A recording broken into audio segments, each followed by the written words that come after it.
जय माता दी। ओम नमः शिवाय। आज हम कर रहे हैं जन्माष्टमी कब है।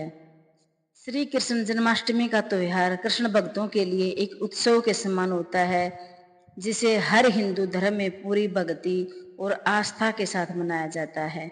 इस दौरान श्री कृष्ण के जन्म की जोरों शोरों से तैयारी की जाती है।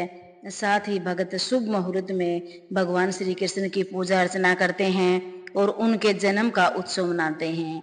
भगवान श्री कृष्ण का जन्म भाद्रपद मास के कृष्ण पक्ष की अष्टमी को द्वापर युग में हुआ था।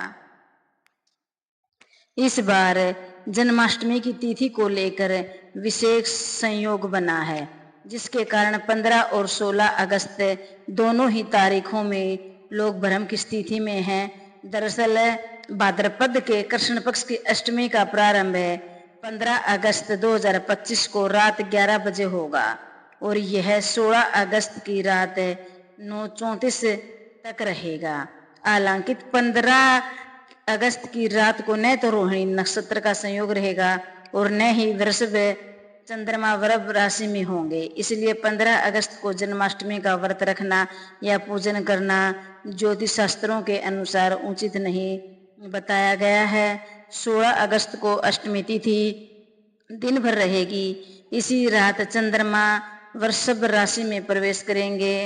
अतः निशीथा काल रात्रि 11:40 से 12:24 में पूजन का ही शुभ मुहूर्त रहेगा। यही कारण है कि मुख्य पंचांगों के अनुसार 16 अगस्त 2025 को ही जन्माष्टमी मनाने की सलाह दी गई है। घर पर श्री कृष्ण जन्माष्टमी की पूजा विधि। घर के मंदिर या पूर्व दिशा की ओर कोई स्वस्थ स्थान चुने। उस स्थान को गंगा जल से पवित्र करने हेतु स्वस्थ आसन बिछाएं। लकड़ी की चौकी पर लाल या पीला कपड़ा बिछाएं। चौकी न होने पर भूमि पर भी कपड़ा बिछाकर वेदी तैयार करें। बाल रूप श्री कृष्ण लड्डू गोपाल की मूर्ति या चित्र को आदर सहित चौकी पर रखें। मूर्ति के पास जल से भरे तांबे पित्तल के कलश में आम के पत्ते और नारियल रखें। कलश पर स्वास्तिक बनाएं और नीचे पंचधन रखें। झूलों को फूल मालाओं कपड़ों और झालरों से सजाएं। गोपियों गाय बछड़े नंद यशोदा आदि की झांकियां भी सजाएं। एक साफ बड़ा दंडल वाला खीरा ले, उसमें गड्ढा बनाकर लड्डू गोपाल को उसमें विराजित करें। यह प्रतीकात्मक रूप से देव की मां की कोख मानी जाती है। खीरे को थाल में या वेदी के पास रखें और रात 12 बजे जन्म की प्रतीक्षा करें। जैसे ही रात 12 बजे शंख घंटियां बजाएं, भजन गाएं और जय घोष करें। नंद के आनंद भयो जय कन्हैया लाल की। नंद के आनंद भयो जय कन्हैया लाल की जय जयकारे लगाएं। खीरे के ऊपरी हिस्से को काटें और भगवान को जन्म दें या खीरे से बाहर निकालें। यह क्षण श्री कृष्ण के प्राकट्य का प्रतीक है। लड्डू गोपाल को पंचामृत दूध दही घी शहद शक्कर से स्नान कराएं। फिर स्वस्थ जल से स्नान कराकर पीले वस्त्र पहनाएं। चंदन कुमकुम का तिलक लगाएं। मुकुट मोर पंख बांसुरी माला आदि से श्रृंगार करें। झूले पर पुनः विराजित करें।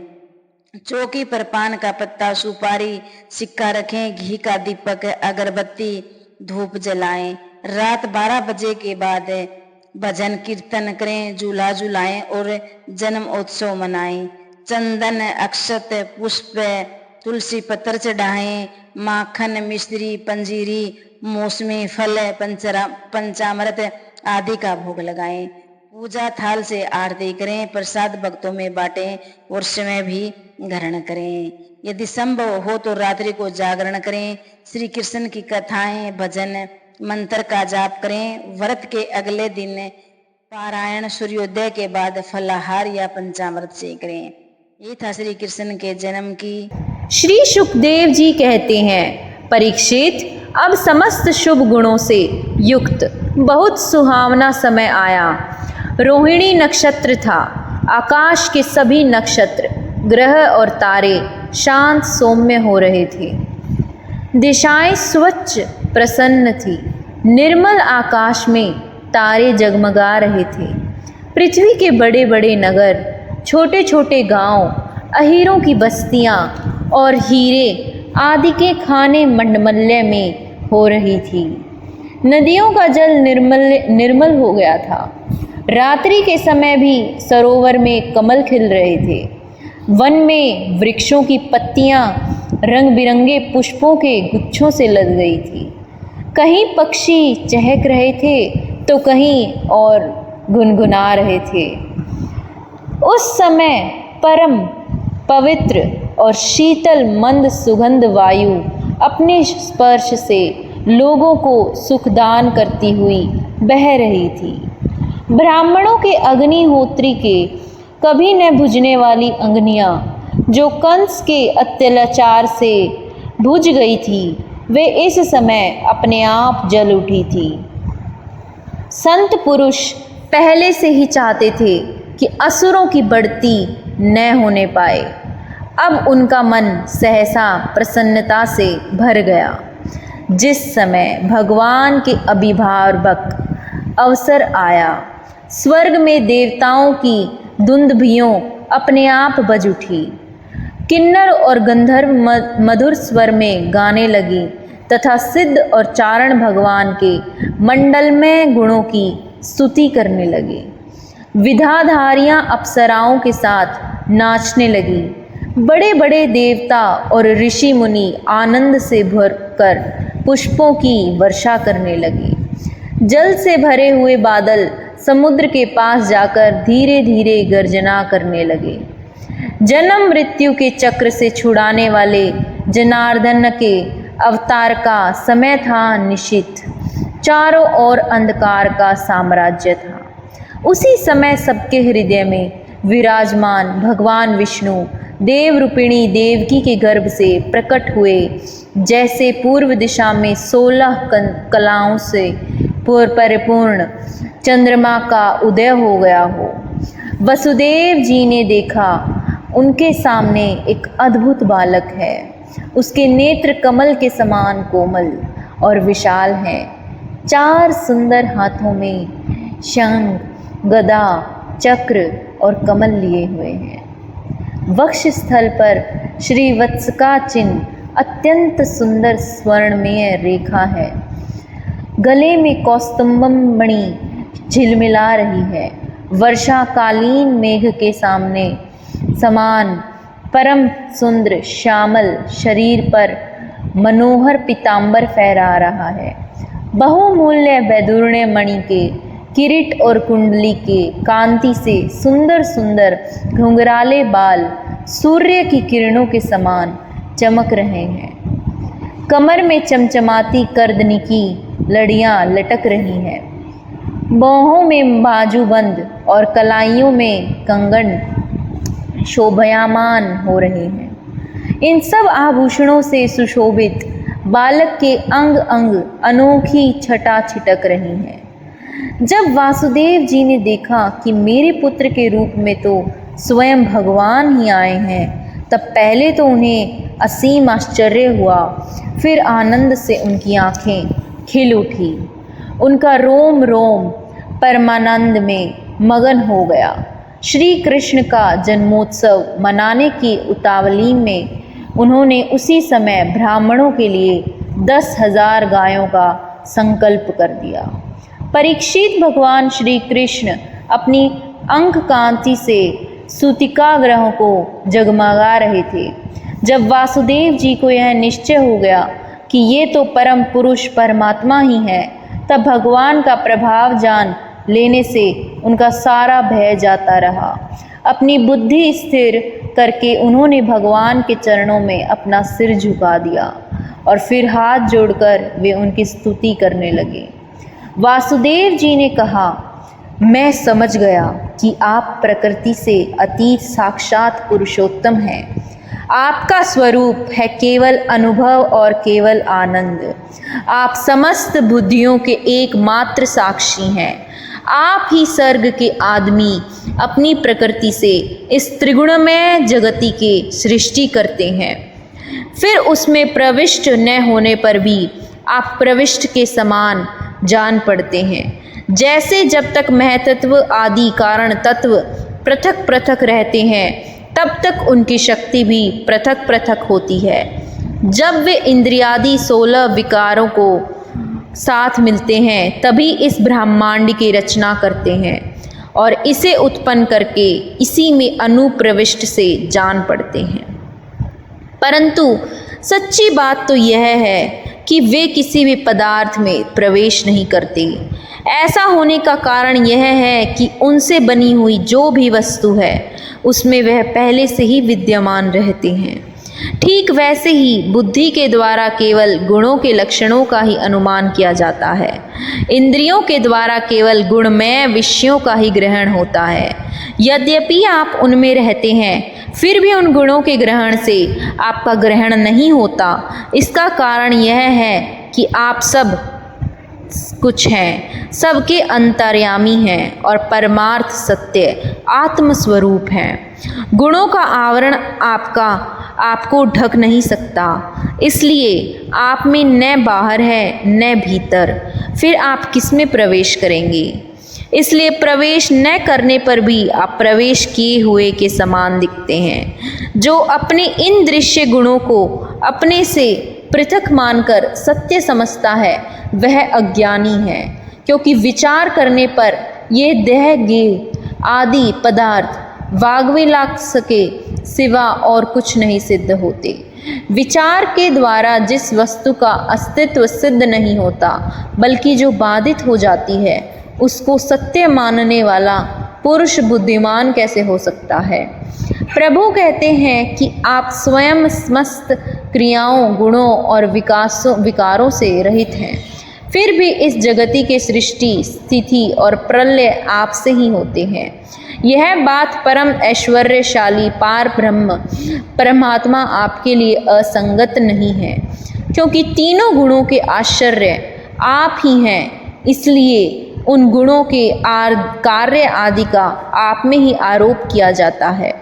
आप ही तीनों लोकों की रक्षा करने के लिए अपनी माया से स्वत्व में शुक्ल वर्ण पोषणकारी विष्णु रूप धारण करते हैं। उत्पत्ति के लिए रज प्रधान रक्त वर्ण सृजनकारी ब्रह्मा स्वरूप और प्रलय के समान तमोगुण प्रधान कृष्ण वर्ण संहारकारी रुद्र रूप स्वीकार करते हैं।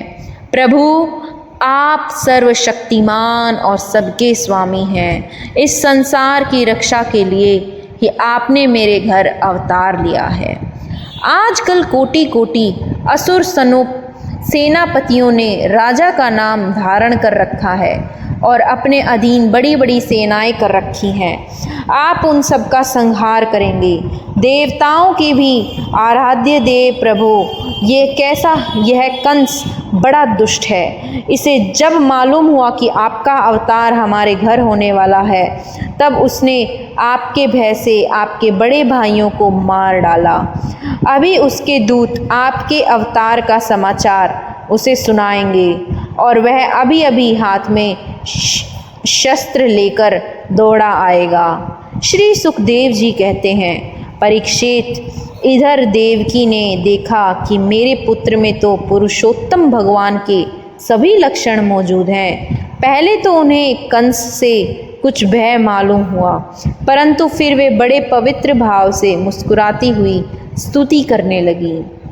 माता देवकी ने कहा, प्रभु, वेदों ने आपकी जिस रूप को अव्यक्त और सबका कारण बतलाया है, जो ब्रह्म ज्योति स्वरूप समस्त गुणों से रहित और विकारहीन है, जिससे विशेषण रहित, अनिर्वण्य, निष्क्रिय एवं केवल विशुद्ध सत्ता के रूप में कहा गया है, वही बुद्धि आदि के प्रकाशक विष्णु आप स्वयं हैं। जिस समय ब्रह्मा की पूरी आयु 2 परार्ध समाप्त हो जाते हैं काल शक्ति के प्रभाव से सारे लोक नष्ट हो जाते हैं। पंच महाभूत अहंकार में, अहंकार में, महत्व में और महतत्व में, प्रकृति में लीन हो जाता है। उस समय एकमात्र आप ही शेष रह जाते हैं।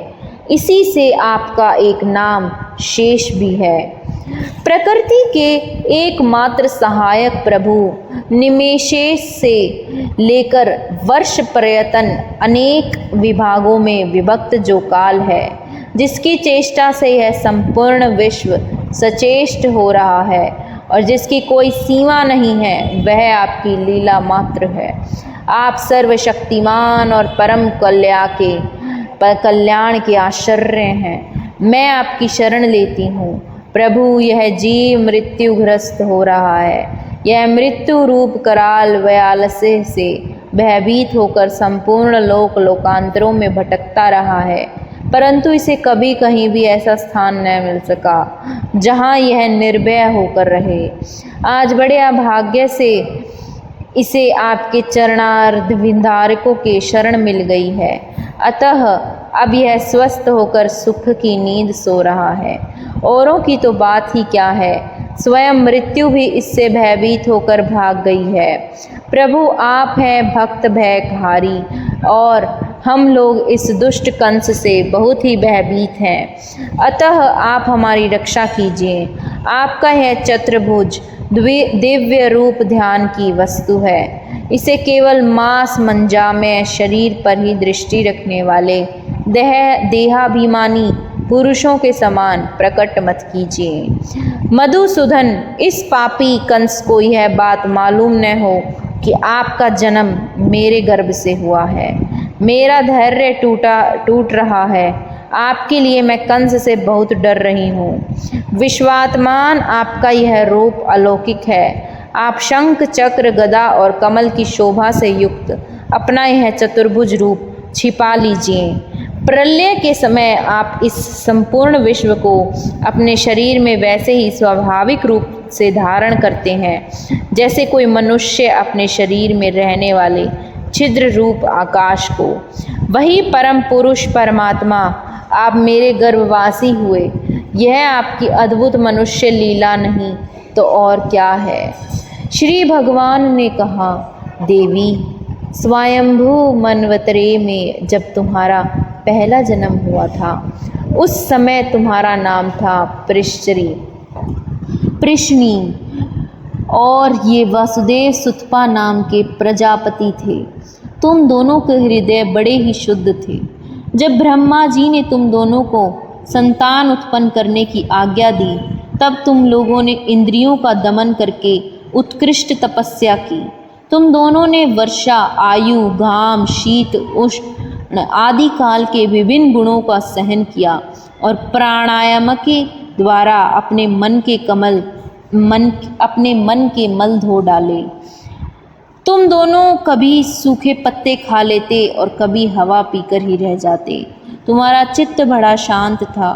इस प्रकार तुम लोगों ने मुझसे अभिष्ट वस्तु प्राप्त करने की इच्छा से मेरी आराधना की। मुझ में चित्त लगाकर ऐसा परम दुष्कर और घोर तप करते करते देवताओं के 12,000 वर्ष बीत गए। पुण्यमयी देवी, उस समय मैं तुम दोनों पर प्रसन्न हुआ, क्योंकि तुम दोनों ने तपस्या, श्रद्धा और प्रेममय भक्ति से अपने हृदय में नित्य निरंतर मेरी भावना की थी। उस समय तुम दोनों की अभिलाषा पूर्ण करने के लिए वर देने वालों का राजा मैं इसी रूप से तुम्हारे सामने प्रकट हुआ। जब मैंने कहा कि तुम्हारी जो इच्छा हो मुझसे मांग लो, तब तुम दोनों ने मेरे जैसा पुत्र मांगा। उस समय तक विषय भोगों से तुम लोगों को कोई संबंध नहीं हुआ था। तुम्हारी कोई संतान भी न थी। इसलिए मेरी माया से मोहित होकर तुम दोनों ने मुझसे मोक्ष नहीं मांगा। तुम्हें मेरे जैसा पुत्र होने का वर प्राप्त हो गया और मैं वहाँ से चला गया। अब सफल मनोरथ होकर तुम लोग विषयों का भोग करने लगे। मैंने देखा कि संसार में शील, स्वभाव, उदारता तथा अन्य गुणों में मेरे जैसा दूसरा कोई नहीं है। इसलिए मैं ही तुम दोनों का पुत्र हुआ और उस समय में पृश्निगर्भ के नाम से विख्यात हुआ। फिर दूसरे जन्म में तुम हुई अदिति और वसुदेव हुए कश्यप। उस समय भी मैं तुम्हारा पुत्र हुआ। मेरा नाम था उपेंद्र। शरीर छोटा होने के कारण लोग मुझे वामन भी कहते थे। सती देवकी, तुम्हारे इस तीसरे जन्म में भी मैं उसी रूप से फिर तुम्हारा पुत्र हुआ हूँ। मेरी वाणी सर्वदा सत्य होती है। मैंने तुम्हें अपना यह रूप इसलिए दिखला दिया है कि तुम्हें मेरे पूर्व अवतारों को स्मरण हो जाए। यदि मैं ऐसा नहीं करता तो केवल मनुष्य शरीर से मेरे अवतार की पहचान नहीं हो पाती। तुम दोनों मेरे प्रति पुत्र भाव तथा निरंतर ब्रह्म भाव रखना। इस प्रकार वात्सल्य, स्नेह और चिंतन के द्वारा तुम्हें मेरे परम पद की प्राप्ति होगी। श्री सुखदेव जी कहते हैं, भगवान इतना कहकर चुप हो गए। जब उन्होंने अपनी योग माया से पिता माता के देखते देखते तुरंत एक साधारण शिशु का रूप धारण कर लिया, तब वसुदेव जी ने भगवान की प्रेरणा से अपने पुत्र को लेकर सूतिका गृह से अब बाहर निकलने की इच्छा की। उसी समय नंद पत्नी यशोदा के गर्भ से उस योग माया का जन्म हुआ, जो भगवान की शक्ति होने के कारण उनके समान ही जन्म रहित है। उसी योग माया ने द्वारपाल और पूर्ववासियों की समस्त इंद्रिय वृत्तियों की चेतना हर ली। वे सब के सब अचेत होकर सो गए। बंदी गृह के सभी दरवाजे बंद थे। उनमें बड़े बड़े किवाड़, लोहे की जंजीरें और ताले जड़े हुए थे। उनके बाहर जाना बड़ा ही कठिन था, परंतु वासुदेव जी भगवान श्री कृष्ण को गोद में लेकर ज्यों ही उनके निकट पहुँचे, त्यों ही वे सब दरवाजे आप से आप खुल गए। ठीक वैसे ही जैसे सूर्यदेव होते ही अंधकार दूर हो जाता है, उस समय बादल धीरे धीरे गरजकर जल की फुहारें फोड़ रहे थे। इसलिए शेष जी अपने फनों से जल को रोकते हुए भगवान के पीछे पीछे चलने लगे। उन दिनों बार बार वर्षा होती रहती थी। इससे यमुना जी बहुत बढ़ गई थी। उनका प्रवाह गहरा और तेज हो गया था। तरल तरंडों के कारण जल पर फेन ही फेन हो रहा था। सैकड़ों भयानक भंवर पड़ रहे थे। जैसे सीतापति भगवान श्री राम जी को समुद्र ने मार्ग दे दिया था, वैसे ही यमुना जी ने भगवान को मार्ग दे दिया। वसुदेव जी ने नंद बाबा गोकुल में जाकर देखा कि सब के सब गोप नींद से अचेत पड़े हुए हैं। उन्होंने अपने पुत्र को यशोदा जी की शैया पर सुला दिया और उनकी नवजात कन्या लेकर वे बंदी गृह में लौट आए। जेल में पहुंचकर वसुदेव जी ने उस कन्या को देव की शैया पर सुला दिया और अपने पैरों में बेड़ियां डाल ली तथा पहले की तरह वे बंदी गृह में बंद हो गए। उधर नंदी पत्नी यशोदा जी को इतना तो मालूम हुआ कि कोई संतान हुई है, परंतु वे ये न जान सकी कि पुत्र है या पुत्री, क्योंकि एक तो उन्हें बड़ा परिश्रम हुआ था और दूसरे योग माया ने उन्हें अचेत कर दिया था। कंस के हाथ से छूटकर योग माया का आकाश में जाकर भविष्यवाणी करना। श्री सुखदेव जी कहते हैं, परीक्षित, जब वासुदेव जी लौट आए तब नगर के बाहरी और भीतरी सब दरवाजे अपने आप ही पहले की तरह बंद हो गए। इसके बाद नवजात शिशु के रोने की ध्वनि सुनकर द्वारपालों की नींद टूटी। वे तुरंत भोजराज कंस के पास गए और देवकी को संतान होने की बात कही। कंस तो बड़ी आकुलता और घबराहट के साथ इसी बात की प्रतीक्षा कर रहा था। द्वारपालों की बात सुनते ही वह झटपट पलंगस से उठ खड़ा हुआ और बड़ी शीघ्रता से सूतिका गृह की ओर झपटा। इस बार तो मेरे काल का ही जन्म हुआ है, यह सोचकर वह विफल हो रहा था, और यही कारण है कि उसे इस बात का ध्यान न रहा कि उसके बाल बिखरे हुए हैं। रास्ते में कई जगह वह लड़खड़ाकर गिरते गिरते बचा।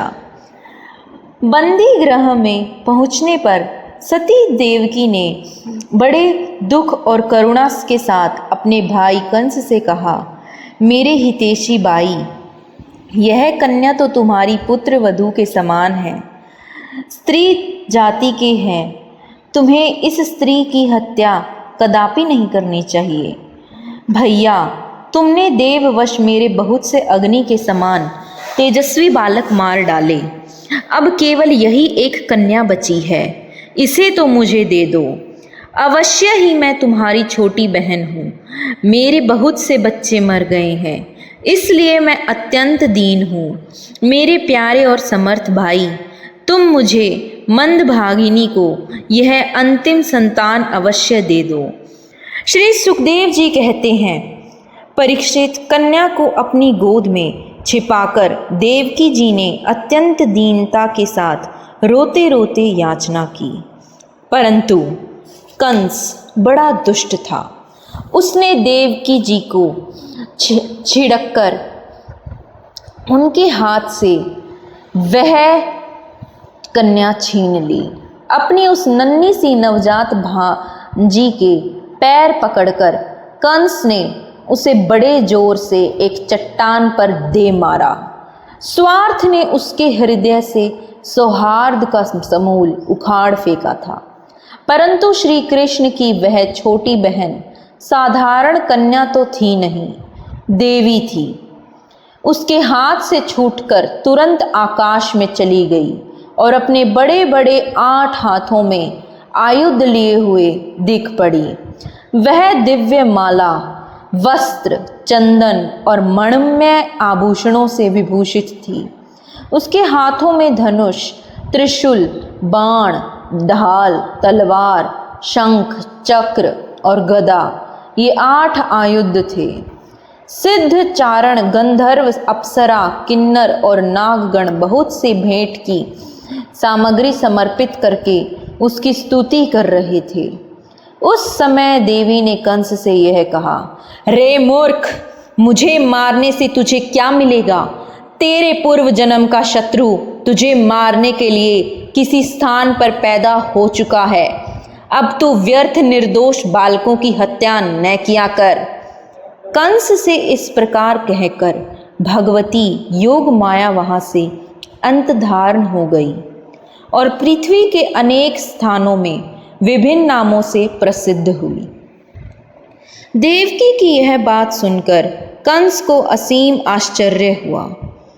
उसने उसी समय देवकी और वसुदेव को कैद से छोड़ दिया और बड़ी नम्रता से उनसे कहा, मेरी प्यारी बहन और बहनोई जी, हाय हाय, मैं बड़ा पापी हूँ। राक्षस जैसे अपने ही बच्चों को मार डालता हूँ, वैसे ही मैंने तुम्हारे बहुत से लड़के मार डाले। इस बात का मुझे बड़ा खेद है। मैं इतना दुष्ट हूँ कि करुणा का तो मुझ में लेश भी नहीं है। मैंने अपने भाई बंधु और हितैषियों तक का त्याग कर दिया। पता नहीं अब मुझे किस नरक में जाना पड़ेगा। वास्तव में तो मैं ब्रह्मघाती के समान जीवित होने पर भी मुर्दा ही हूँ। केवल मनुष्य ही झूठ नहीं बोलते, विधाता भी झूठ बोलते हैं। उसी पर विश्वास करके मैंने अपनी बहन के बच्चे मार डाले। ओह, मैं कितना पापी हूँ। तुम दोनों महात्मा हो, अपने पुत्रों के लिए शोक मत करो, उन्हें तो अपने कर्म का ही फल मिला है। सभी प्राणी प्रारब्ध के अधीन हैं, इसी से वे सदा सर्वदा एक साथ नहीं रह सकते। जैसे मिट्टी के बने हुए पदार्थ बनते हैं और बिगड़ते रहते हैं, परंतु मिट्टी में कोई अदल बदल नहीं होती, वैसे ही शरीर का तो बनना बिगड़ना होता ही रहता है, परंतु आत्मा पर इसका कोई प्रभाव नहीं पड़ता। जो लोग इस तत्व को नहीं जानते, वे इसे अनात्मा शरीर को ही आत्मा मान बैठते हैं। यही उल्टी बुद्धि अथवा अज्ञान है। इसी के कारण जन्म और मृत्यु होती है और जब तक यह अज्ञान नहीं मिटता तब तक सुख दुख रूप संसार से छुटकारा नहीं मिलता। मेरी प्यारी बहन, यद्यपि मैंने तुम्हारे पुत्रों को मार डाला है, फिर भी तुम उनके लिए शोक न करो, क्योंकि सभी प्राणियों को विवश होकर अपने कर्मों का फल भोगना पड़ता है। अपने स्वरूप को न जानने के कारण जीव जब तक यह मानता रहता है कि मैं मरने वाला हूँ या मारा जाता हूँ, तब तक शरीर के जन्म और मृत्यु का अभिमान करने वाला वह अज्ञानी बाध्य और बाधक भाव को प्राप्त होता है, अर्थात वह दूसरों को दुख देता और स्वयं दुख भोगता है। मेरी यह दुष्टता तुम दोनों क्षमा करो, क्योंकि तुम बड़े ही साधु स्वभाव और दिनों के रक्षक हो। ऐसा कहकर कंस ने अपनी बहन देवकी और वसुदेव जी के चरण पकड़ लिए। उसकी आंखों से आंसू बह बहकर मुंह तक आ रहे थे। इसके बाद उसने योग माया के वचनों पर विश्वास करके देवकी और वसुदेव को कैद से छोड़ दिया और वह तरह तरह से उनके प्रति अपना प्रेम प्रकट करने लगा। जब देवकी जी ने देखा कि भाई कंस को पश्चाताप हो रहा है, तब उन्होंने उसे क्षमा कर दिया। वे उसके पहले अपराधों को भूल गई और वसुदेव जी ने हंसकर कंस से कहा, मनस्वी कंस, आप जो कहते हैं वह ठीक वैसा ही है। जीव अज्ञान के कारण ही शरीर आदि को मैं मान बैठते हैं। इसी से अपने परायों को भेद हो जाता है, और यह भेद दृष्टि हो जाने पर तो वे शोक, हर्ष, भय, द्वेष, लोभ, मोह और मद से अंधे हो जाते हैं। फिर तो उन्हें इस बात का पता ही नहीं रहता कि सबके प्रेरक भगवान ही एक भाव से दूसरे भाव का, एक वस्तु से दूसरी वस्तु का नाश करा रहे हैं। श्री सुखदेव जी कहते हैं, परीक्षित, जब वसुदेव और देवकी ने इस प्रकार प्रसन्न होकर निष्कपट भाव से कंस के साथ बातचीत की, तब उनसे अनुमति लेकर वह अपने महल में चला गया। वह रात्रि बीत जाने पर कंस ने अपने मंत्रियों को बुलाया और योग माया ने जो कुछ कहा था वह सब उन्हें कह सुनाया। कंस के मंत्री पूर्णतया नीति निपुण नहीं थे। दैत्य होने के कारण स्वभाव से ही वे देवताओं की प्रति शत्रुता का भाव रखते थे। अपने स्वामी कंस की बात सुनकर वे देवताओं पर और भी चिढ़ गए और कंस से कहने लगे, भोजराज, यदि ऐसी बात है तो हम आज ही बड़े बड़े नगरों में, छोटे छोटे गांवों में, अहीरों की बस्तियों में और दूसरे स्थानों में जितने बच्चे हुए हैं, वे चाहे 10 दिन से अधिक के हों या कम के, सबको आज ही मार डालेंगे। समर भीरु देवगण योद्य योग करके ही क्या रहेंगे। वे तो आपके धनुष की टक्कर सुनकर ही सदा सर्वदा घबराए रहते हैं।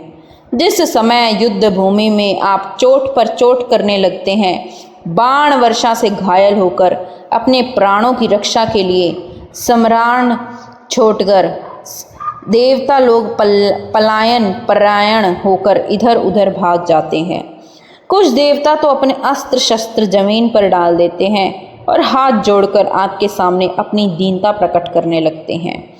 कोई अपनी चोटी के बाल तथा कच्च खोलकर आपकी शरण में आकर कहते हैं कि हम भयभीत हैं, हमारी रक्षा कीजिए। आप उन शत्रुओं की नहीं मारते जो अस्त्र शस्त्र भूल गए हों, जिनका रथ टूट गया हो, जो डर गए हों, जो लोग युद्ध छोड़कर अन्य मनसक हो गए हों, जिनका धनुष टूट गया हो या जिन्होंने युद्ध से अपना मुख मोड़ लिया हो, उन्हें भी आप नहीं मारते। देवता तो बस वही वीर बनते हैं जहाँ कोई लड़ाई झगड़ा न हो। रणभूमि के बाहर वे बड़ी बड़ी डींग हाँकते हैं। उनसे तथा एकांतवासी विष्णु, वनवासी शंकर, अल्पवीर्य इंद्र और तपस्वी ब्रह्मा से भी हमें क्या भय हो सकता है। फिर भी देवताओं की उपेक्षा नहीं करनी चाहिए, ऐसी हमारी राय है, क्योंकि हैं तो वे शत्रु ही। इसलिए उनकी जड़ उखाड़ फेंकने के लिए आप हम जैसे विश्वास पात्र सेवकों की नियुक्त कर दीजिए। जब मनुष्य के शरीर में रोग हो जाता है और उसकी चिकित्सा नहीं की जाती, उपेक्षा कर दी जाती है, तब रोग अपनी जड़ जमा लेता है और फिर वह असाध्य हो जाता है। अथवा जैसे इंद्रियों की उपेक्षा कर देने पर उनका दमन असंभव हो जाता है, वैसे ही यदि पहले शत्रु की उपेक्षा कर दी जाए और वह अपना पांव जमा ले तो फिर उसको हराना कठिन हो जाता है। देवताओं की जड़ है विष्णु और वह वहाँ रहता है जहाँ सनातन धर्म है। सनातन धर्म की जड़ है वेद, गौ, ब्राह्मण, तपस्या और वे यज्ञ जिनमें दक्षिणा दी जाती है। इसलिए भोजराज, हम लोग वेदवादी ब्राह्मण, तपस्वी यज्ञकी और यज्ञ के लिए घी आदि हविष्य पदार्थ देने वाली गायों को पूर्ण रूप से नाश कर डालेंगे। ब्राह्मण, गौ, वेद, तपस्या, सत्य, इंद्रिय दमन, मनोनिग्रह, श्रद्धा, दया, तितिक्षा और यज्ञ विष्णु के शरीर हैं। वह विष्णु ही सारे देवताओं का स्वामी तथा असुरों का प्रधान द्वेषी है, परंतु वह किसी गुफा में छिपा रहता है। महादेव, ब्रह्मा और सारे देवताओं की जड़ वही है। उसको मार डालने का उपाय यह है कि ऋषियों को मार डाला जाए। श्री सुखदेव जी कहते हैं, परीक्षित, एक तो कंस की बुद्धि स्वयं ही बिगड़ी हुई थी, फिर उसे मंत्री ऐसे मिले थे जो उससे भी बढ़कर दुष्ट थे। इस प्रकार उनसे सलाह करके काल के फंदे में फंसे हुए असुर कंस ने यही ठीक समझा कि ब्राह्मणों को ही मार डाला जाए।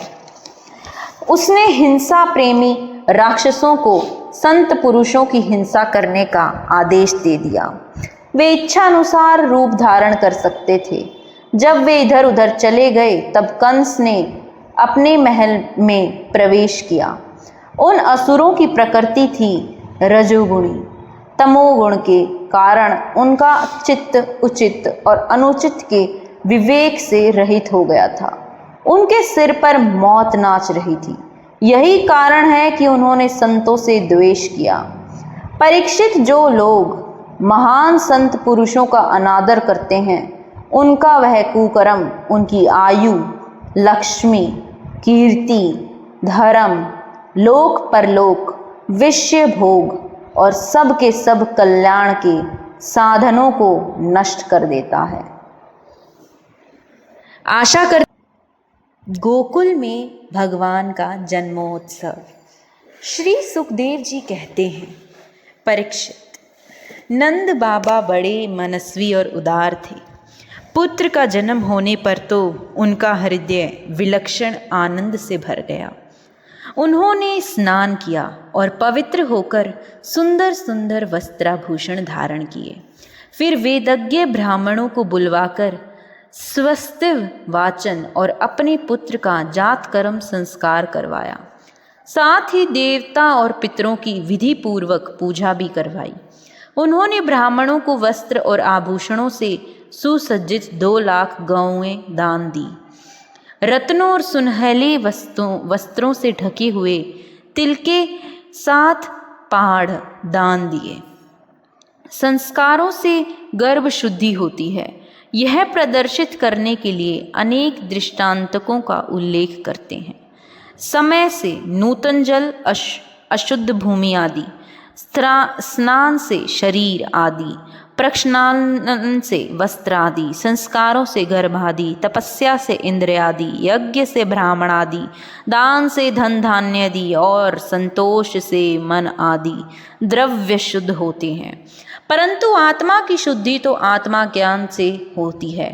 उस समय ब्राह्मण, सूत, मागध और वंदीजन मंगलमय हो गए, आशीर्वाद देने तथा स्तुति करने लगे। गायक गाने लगे, बेरी और दूदंदियों बार बार बजने लगी। व्रजमंडल के सभी घरों के द्वार, आंगन और भीतरी बाग जाड़ बुहार दिए गए। उनमें सुगंधित जल का छिड़काव किया गया। उन्हें चित्र विचित्र ध्वजा पताका पुष्पों की मालाओं रंग बिरंगे वस्त्र और पल्लवों के वंदन वारों से सजाया गया। गाय बैल और बछड़ों के अंगों में हल्दी तेल का लेप कर दिया गया और उन्हें गेरू आदि रंगीन धातुएं, मोर पंख, फूलों के हार, तरह तरह के सुंदर वस्त्र और सोने की जंजीरों से सजा दिया गया। परीक्षित सभी ग्वाल बहुमूल्य वस्त्र, गहने, अंग रखे और पगड़ियों से सुसज्जित होकर अपने अपने हाथों में भेंट की बहुत सी सामग्रियां लेकर नंद बाबा के घर आए। यशोदा जी के पुत्र हुआ है, यह सुनकर गोपियों को भी बड़ा आनंद हुआ। उन्होंने सुंदर सुंदर वस्त्र, आभूषण और अंगन आदि से अपना श्रृंगार किया। गोपियों के मुख कमल बड़े ही सुंदर जान पड़ते थे। उन पर लगी हुई कुमकुम ऐसी लगती थी मानो कमल की केसर हो। उनके नितंब बड़े बड़े थे। वे भेंट की सामग्री ले लेकर जल्दी जल्दी यशोदा जी के पास चली। उस समय उनके पयोधर हिल रहे थे। गोपियों के कानों में चमकती हुई मणियों के कुंडल झिलमिला रहे थे। गले में सोने के हार, हैकल या हुमेल जगमगा रहे थे। वे बड़े सुंदर सुंदर रंग बिरंगे वस्त्र पहने हुए थे। मार्ग में उनकी चोटियों में गूंथे हुए फूल बरसते जा रहे थे। हाथों में जड़ाऊ कंगन अलग ही चमक रहे थे। उनके कानों के कुंडल, पयोधर और हार हिलते जाते थे। इस प्रकार नंद बाबा के घर जाते समय उनकी शोभा बड़ी अनूठी जान पड़ती थी। नंद बाबा के घर जाकर वे नवजात शिशु को आशीर्वाद देती, यह चिरजीवी हो, भगवान इसकी रक्षा करो, और लोगों पर हल्दी तेल से मिला हुआ पानी छिड़क देती तथा ऊंचे स्वर से मंगल गान करने लगती थी। भगवान श्री कृष्ण समस्त जगत के एकमात्र स्वामी हैं। उनके ऐश्वर्य, माधुर्य और वात्सल्य सभी अनंत हैं। वे सब नंद बाबा व्रज में प्रकट हुए। उस समय उनके जन्म का महान उत्सव मनाया गया। उसमें बड़े बड़े विचित्र और मंगलमय बाजे बजाए जाने लगे। आनंद से मतवाले होकर गोपगण एक दूसरे पर दही, दूध, घी और पानी उड़ेलने लगे। एक दूसरे के मुंह पर मक्खन मलने लगे और मक्खन फेंक फेंक कर आनंदोत्सव मनाने लगे। नंद बाबा स्वभाव से ही परम उदार और मनस्वी थे। उन्होंने गोपों को बहुत से वस्त्र, आभूषण और गौएं दी। सूत मागध बंदीजनों, नृत्य वाद्य आदि विद्वांसों, अपना जीवन निर्वाह करने वालों तथा दूसरे गुणी जनों को भी नंद बाबा ने प्रसन्नतापूर्वक उनकी मुंह मांगी वस्तुएं देकर उनका यथोचित सत्कार किया। यह सब करने में उनका उद्देश्य यही था कि इन कर्मों से भगवान विष्णु प्रसन्न हो और मेरे इस नवजात शिशु का मंगल हो। नंद बाबा के अभिनंदन करने पर परम सौभाग्यवती रोहिणी जी दिव्य वस्त्र, माला और गले के भांति भांति के गहनों से सुसज्जित होकर गृह स्वामिनी की भांति आने जाने वाली स्त्रियों का सत्कार करती हुई विचर रही थी।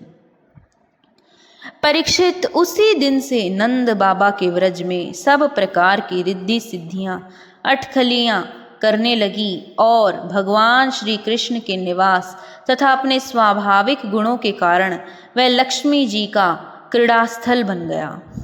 परीक्षित, कुछ दिनों के बाद नंद बाबा ने गोकुल की रक्षा का भार तो दूसरे गोपों को सौंप दिया और वे स्वयं कंस का वार्षिक कर चुकाने के लिए मथुरा चले गए। जब वसुदेव जी को यह मालूम हुआ कि हमारे भाई ननंद जी मथुरा में आए हैं और राजा कंस को उसका कर भी दे चुके हैं, तब वे जहाँ नंद बाबा ठहरे हुए थे वहाँ गए। वसुदेव जी को देखते ही नंद जी सहसा उठकर खड़े हो गए, मानो मृतक शरीर में प्राण आ गया हो। उन्होंने बड़े प्रेम से अपने प्रियतम वसुदेव जी को दोनों हाथों से पकड़कर हृदय से लगा लिया। नंद बाबा उस समय प्रेम से विफल हो रहे थे। परीक्षित, नंद बाबा ने वसुदेव जी का बड़ा स्वागत सत्कार किया। वे आदर पूर्वक आराम से बैठ गए। उस समय उनका चित्त अपने पुत्रों में लग रहा था। वे नंद बाबा से कुशल मंगल पूछकर कहने लगे। वसुदेव जी ने कहा, भाई, तुम्हारी अवस्था ढल चली थी और अब तक तुम्हें कोई संतान नहीं हुई थी। यहाँ तक कि अब तुम्हें संतान की कोई आशा भी नहीं थी। यह बड़े सौभाग्य की बात है कि अब तुम्हें संतान प्राप्ति हो गई। यह भी बड़े आनंद का विषय है कि आज हम लोगों को मिलना हो गया। अपने प्रेमियों का मिलना भी बड़ा दुर्लभ है। इस संसार का चक्र ही ऐसा है। इसे तो एक प्रकार का पुनर्जन्म ही समझना चाहिए। जैसे नदी के प्रबल प्रवाह में बहते हुए बड़े बेड़े और तिनके सदा एक साथ नहीं रह सकते, वैसे ही सगे संबंधी और प्रेमियों का भी एक स्थान पर रहना संभव नहीं है। यद्यपि वह यह सबको प्रिय लगता है, क्योंकि सबके प्रारंभ कर्म अलग अलग होते हैं। आजकल तुम जिस महावन में अपने भाई बंधु और स्वजनों के साथ रहते हो, उसमें जल, घास और लता पत्रादि तो भरे पूरे हैं ना। वह वन पशुओं के लिए अनुकूल और सब प्रकार के रोगों से तो बचा है। भाई, मेरा लड़का अपनी माँ यानी कि रोहिणी के साथ तुम्हारे व्रज में रहता है। उसका लालन पालन तुम और यशोदा करते हो, इसलिए वह तो तुम्हीं को अपने माता पिता मानता होगा। वह अच्छी तरह है ना। मनुष्य के लिए वह ही धर्म और अर्थ और काम शास्त्र विहित है, जिनसे उसके स्वजनों को सुख मिले, जिनसे केवल अपने को ही सुख मिलता है किंतु अपने स्वजनों को दुख मिलता है। वे धर्म, अर्थ और काम हितकारी नहीं हैं। नंद बाबा ने कहा, भाई वासुदेव, कंस ने देवकी गर्भ से उत्पन्न तुम्हारे कई पुत्र मार डाले। अंत में एक सबसे छोटी कन्या बच रही थी, वह भी स्वर्ग सिधार गई। इसमें संदेह नहीं कि प्राणियों को सुख दुख भाग्य पर ही अवलंबित है। भाग्य ही प्राणी का एकमात्र आश्चर्य है, जो जान लेता है कि जीवन के सुख दुख का कारण भाग्य ही है। वह उनके प्राप्त होने पर मोहित नहीं होता। वसुदेव जी ने कहा, भाई, तुमने राजा कंस को उसका सालाना कर चुका दिया। हम दोनों मिल भी चुके। अब तुम्हें यहाँ अधिक दिन नहीं ठहरना चाहिए, क्योंकि आजकल गोकुल में बड़े बड़े उत्पात हो रहे हैं। श्री सुखदेव जी कहते हैं, परीक्षित, जब वसुदेव जी ने इस प्रकार कहा, तब नंद आदि गोपी ने उनसे अनुमति ले बैलों से जूते हुए चकड़ों पर सवार होकर गोकुल की यात्रा की।